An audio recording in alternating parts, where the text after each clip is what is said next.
గ్రామీణ ప్రాంతాలతో పోలిస్తే పట్టణ ప్రాంతాల్లో పాల ఉత్పత్తి పరిశ్రమ శరవేగంగా అభివృద్ధి చెందుతోంది. ఎంతో మంది డైరీలు ఏర్పాటు చేసేందుకు ముందుకు వస్తున్నారు. ఈ నేపథ్యంలో పశువుల ఎంపిక కీలకంగా మారింది. రైతులు పశువులను కొనుగోలు చేసే ముందు జాగ్రత్తలు పాటించాలి. మేలుజాతి పశువులనే ఎంపిక చేసుకోవాలి.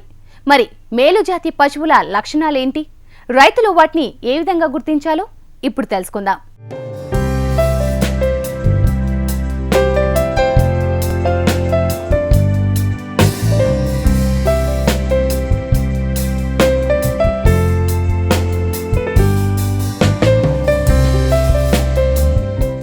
పాడి పరిశ్రమ నిర్వహణలో మేలుజాతి పాడి పశువుల ఎంపికే కీలకం. అధిక పాల దిగుబడి పొందటానికి అధిక పాల సారగల మేలైన జాతుల్ని పోషించాలి. పాల ఉత్పత్తిలో మేపు, ఆరోగ్యం వంటి విషయాలు 50% వరకు ప్రభావితం చేయగా, జాతి ఒక్కటే 45% వరకు ప్రభావితం చేస్తుంది. ఒక్క మాటలో చెప్పాలంటే మంచి పాడి పశువుల ఎంపిక పాడి పరిశ్రమకు పునాది రాయి వంటిది.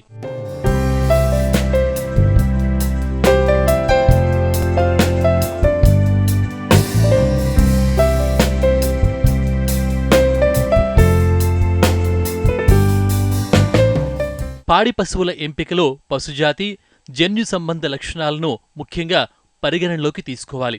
మన వాతావరణ పరిస్థితులకు అనుకూలమైన జాతులను, అంతేకాకుండా పాల గిరాకీ, పాలలో వెన్న శాతం, పశుగ్రాసాల లభ్యత వంటి అంశాలను దృష్టిలో ఉంచుకుని సరైన జాతి పశువులను ఎంపిక చేసుకోవాలి. దేశవాళీ పశువుల్లో పాల ఉత్పాదక శక్తిని పెంపొందించడానికి విదేశీ పశుజాతుల వీర్యాన్ని ఉపయోగించి సంకరజాతి పశువులని ఉత్పత్తి చేస్తున్నాం. విదేశీ పశుజాతుల్లో జెర్సీ, హోలిస్టిన్ ఫ్రీజియన్ ఆవులను ఎంపిక చేసుకోవాలి. స్థానిక వాతావరణ పరిస్థితులను తట్టుకోవటానికి, పాల ఉత్పత్తి సామర్థ్యం కలిగి ఉండటానికి సంకరజాతి ఆవుల్లో విదేశీ జాతి రక్తం 50 నుంచి 62.5% మించకుండా ఉన్నవాటిని ఎంచుకోవాలి.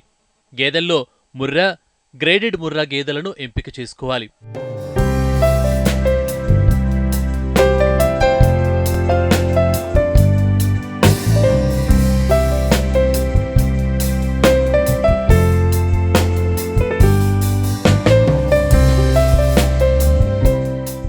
పశువు తల్లి, తండ్రి, ఉత్పత్తి సామర్థ్యం, వాటి పాల దిగుబడి, ఆరోగ్య చరిత్ర మొదలైన వివరాల రికార్డులను నిర్వహిస్తారు. వీటిని బట్టి పశువు సంతాన సామర్థ్యం అంచనా వేస్తారు. అయితే ఇలాంటి రికార్డులు ప్రభుత్వ ఫారాల్లో, పెద్ద పెద్ద సంస్థాగతమైన ఫారాల్లో మాత్రమే లభిస్తాయి. ఇతర పశువుల వివరాలు లభించడం కష్టం. ఈ సమస్యల దృష్ట్యా పశువుల పాల దిగుబడి, శరీర లక్షణాల ఆధారంగా మాత్రమే కొనుగోలు చేస్తారు.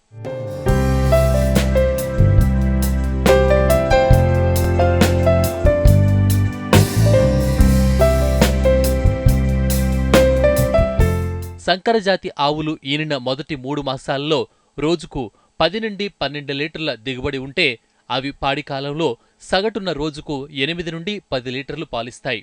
అలాగే గేదెలు ఈనిన మొదటి 3 మాసాల్లో రోజుకు 8 నుండి 10 లీటర్ల దిగుబడి ఉంటే, అవి పాడి కాలంలో సగటున రోజుకు 6 నుంచి 8 లీటర్ల పాలిస్తాయి.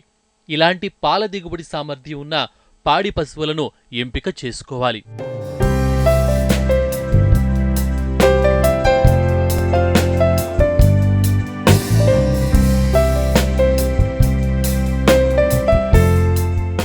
పాడి పశువు రంగు, ఆకారం, కొమ్ముల లక్షణాలు ఆధారంగా జాతి లక్షణాలు తెలుసుకోవాలి.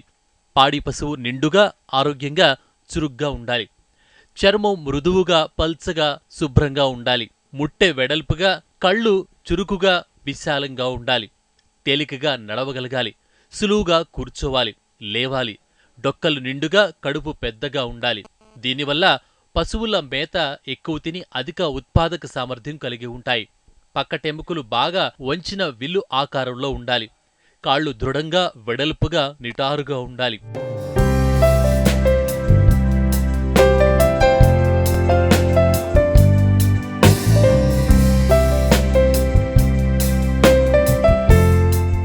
అక్టోబర్, నవంబర్ నెలలు పాడి పశువులను కొనటానికి అనుకూలం. ఈనిన నెల 15 రోజుల్లోపు అత్యధికంగా పాల దిగుబడి వస్తుంది.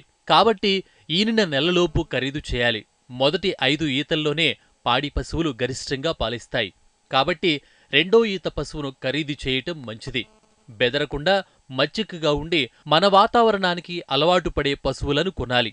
తొందరగా పాలు సేపి ఎవరు పితికినా పాలిచ్చే విధంగా ఉండాలి. పశువులను వరుసగా 3 సార్లు పాలు పితికి దాని పాల ఉత్పత్తి సామర్థ్యాన్ని బట్టి ఎంపిక చేయాలి. పాలదారులు బలంగా నిండుగా వెలపలికి రావాలి. తెలిసినవారు నమ్మకమైన వ్యక్తుల దగ్గర పశువులని కొనుగోలు చేయాలి. సంతల్లో పశువులని కొనేటప్పుడు చూడటానికి చూడితో ఉందని చెప్పి నమ్మిస్తారు. కాబట్టి పశువైద్యునిచే చూలు పరీక్ష చేయించాలి.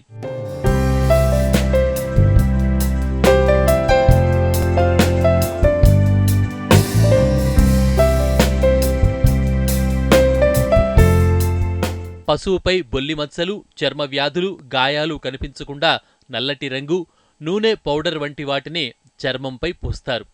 పొదుగు ఆకర్షణీయంగా నిండుగా కనిపించటానికి సంతకు వచ్చే ముందు రోజు నుంచి పాలు పితకకుండా ఉంచుతారు. పాలు తీయగానే కొలిచినప్పుడు నురుగు వల్ల దిగుబడి ఎక్కువగా వస్తున్నట్లు అపోహ కలుగుతుంది.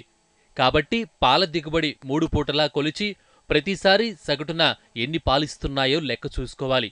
ఈ మాత్రం జాగ్రత్తలు తీసుకుని మేలుజాతి పాడి పశువుల కొనుగోలు చేయటం వల్ల రైతుకు ఆశించిన ఫలితం దక్కుతుంది.